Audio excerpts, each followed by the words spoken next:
டோட்டலா செஸ்ல பார்த்தீங்கன்னா 3 ஸ்பெஷலான ரூல்ஸ் இருக்குது. அதுல ஒரு ரூல நான் லாஸ்ட் வீடியோல டீட்டெயிலா சொல்லியிருக்கேன். அத நீங்க இன்னும் பார்க்கலன்னா பார்த்துருங்க. ஏன்னா வந்து அந்த ரூல் வந்து நெறைய பேருக்கு தெரிஞ்சிருக்கிறதுக்கு வாய்ப்பு கம்மி. ஸோ அத கண்டிப்பா பார்த்துருங்க. டிஸ்கிரிப்ஷன்ல அதோட லிங்க் குடுக்கேன். செக் பண்ணி பாருங்க.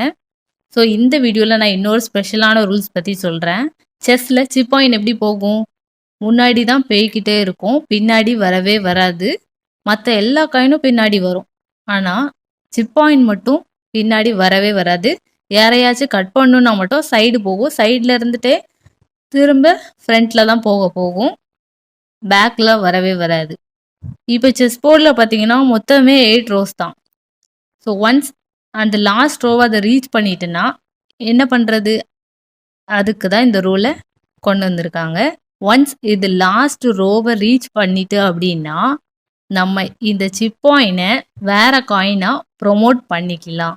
இதுல 2 காயினா மட்டும் ப்ரமோட் பண்ண முடியாது. சிப் பாயிண்டாவே ப்ரமோட் பண்ண முடியாது. சிப் பாயிண்ட்ட ராஜாவாகவும் ப்ரமோட் பண்ண முடியாது. மத்த எந்த காயினா வேணா ப்ரமோட் பண்ணிக்கலாம்.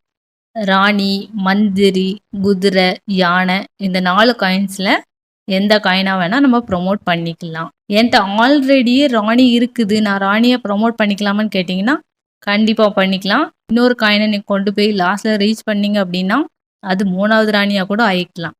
இப்படி ஒரே கேம்ல நீங்க எத்தன வாட்டி வேணாலும் சிப் பாயிண்ட்ட லாஸ்ட் ரோல ரீச் பண்ணி, எத்தன வாட்டி வேணாலும் இந்த ரூல அப்ளை பண்ணிக்கலாம். இந்த ரூல் ஒரு கேமுக்கு ஒரு வாட்டி தான் பண்ண முடியுமான்னு கேட்டீங்கன்னா, அப்படி கிடையாது. நம்ம எத்தன சிப் பாயிண்ட்ட வந்து லாஸ்ட் ரோல கொண்டு போனாலும், அத்தன வாட்டி ப்ரமோட் பண்ணிக்கலாம். ஆல்ரெடி என்ட்ட ராணி இருக்கு அப்படின்றதுனாலும், நீங்க ப்ரமோட் பண்ணி ராணி எடுத்துக்கலாம். இல்ல எனக்கு வந்துட்டு இன்னொரு குதிரை வேணும். ஏற்கனவே என்ட்ட 2 குதிரை இருக்கு. இன்னொரு குதிரை வேணும்னு நீங்க நெனச்சா கூட, குதிரையா ப்ரமோட் பண்ணிக்கலாம். தேங்க்ஸ் ஃபார் வாட்சிங். பாய்.